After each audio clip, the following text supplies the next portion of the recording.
Hi everybody and welcome. Today I have JBL Live Buds 3 and I'm going to tell you how can you easily switch between ANC, ambient sound and these options disabled using your case.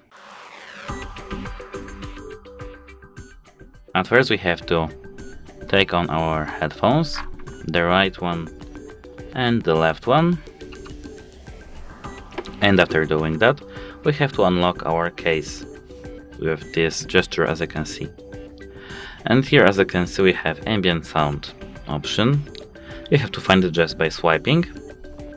And here, as you can see, we have ANC, ambient sound and Talkthrough.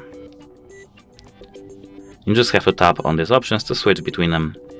And if you want to disable all these options, you just have to tap on this switch. That's it, hope it helps you and goodbye.